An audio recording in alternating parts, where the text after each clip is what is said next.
Assalamualaikum. ഇന്ന് ഞാൻ കാണിക്കുന്നത് ബോട്ടി പെപ്പർ ഫ്രൈ ആണ്. ഇത് നമുക്ക് ചോറ്, ചപ്പാത്തി, പത്തിരി ഇതിന്റെ കൂടെ കഴിക്കാൻ പറ്റിയ നല്ലൊരു ഫ്രൈ ആണ്. അപ്പോൾ അതിനു വേണ്ടിയിട്ട് 1 കിലോ ബോട്ടി കഴുകി ക്ലീൻ ചെയ്ത് എടുത്തിട്ടുണ്ട്. ഇനി അതിലേക്ക് 1 ടീസ്പൂൺ മഞ്ഞൾപ്പൊടി,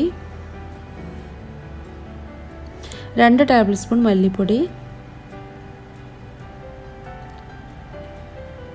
പിന്നെ ആവശ്യത്തിന് ഉപ്പ്, പിന്നെ 1 ടേബിൾ സ്പൂൺ ഇഞ്ചി വെളുത്തുള്ളിയും ചതച്ചെടുത്തത്. ഇതെല്ലാം ചേർത്ത് നന്നായിട്ട് കൈകൊണ്ട് തന്നെ ഒന്ന് മിക്സ് ചെയ്തെടുക്കണം. പിന്നെ അതിലേക്ക് 1 കപ്പ് വെള്ളവും ചേർത്തിട്ട് ഇത് അടുപ്പിൽ വെച്ചിട്ടൊന്ന് വേവിച്ചെടുക്കുന്നുണ്ട്. ഇത് വേണമെങ്കിൽ നമുക്ക് കുക്കറിൽ വെച്ചിട്ടും അങ്ങനെ വേവിച്ചെടുക്കാം കേട്ടോ.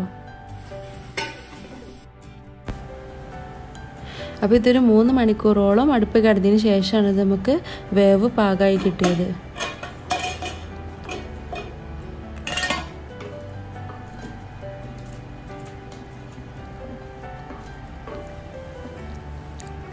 ഇനി ഇതിലേക്ക് വേണ്ടിയിട്ട് ഒരു ബൗൾ നിറയെ ചെറിയ ഉള്ളി എടുത്തിട്ടുണ്ട്.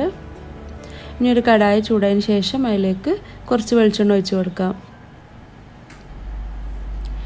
ഇനി ചെറിയുള്ളി ചതച്ചെടുത്തത് അതിലേക്ക് ചേർത്ത് കൊടുക്കാം.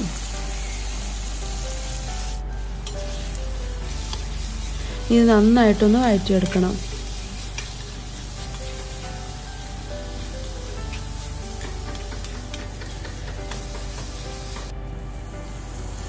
ഇനി അതിലേക്ക് 1 ടേബിൾ സ്പൂൺ ഇഞ്ചി വെളുത്തുള്ളിയും ചതച്ചത് ഇട്ട് കൊടുക്കുന്നുണ്ട്.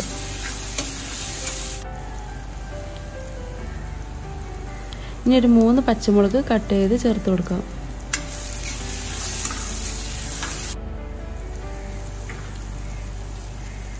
ഇനി കുറച്ച് കറിവേപ്പില ഇട്ട് കൊടുക്കാം.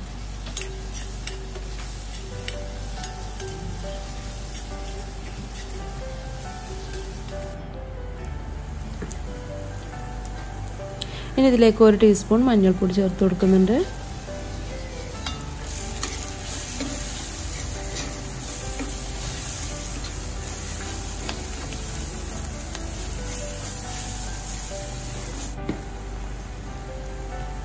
ഇനി അതിലേക്ക് ഒരു 2 ടേബിൾ സ്പൂണ് കുരുമുളക് പൊടി ചേർത്ത് കൊടുക്കുന്നുണ്ട്.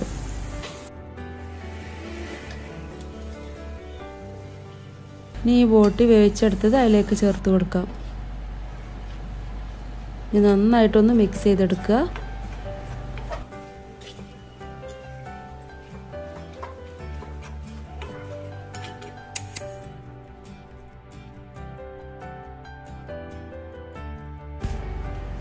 ഇനി ഇത് ചെറിയ ഫ്ലെയിമിലിട്ട് ഒരു 15 മിനിറ്റ് നേരം ഒന്ന് അടച്ചു വെച്ചിടാം.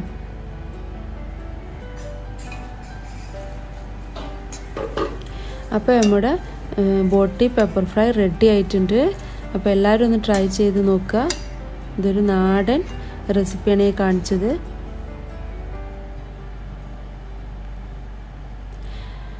അപ്പോൾ എല്ലാവർക്കും ഈ വീഡിയോ ഇഷ്ടപ്പെട്ടു എന്ന് കരുതുന്നു. അപ്പോൾ ഇനി അടുത്ത റെസിപ്പിയുമായിട്ട് വീണ്ടും കാണാം.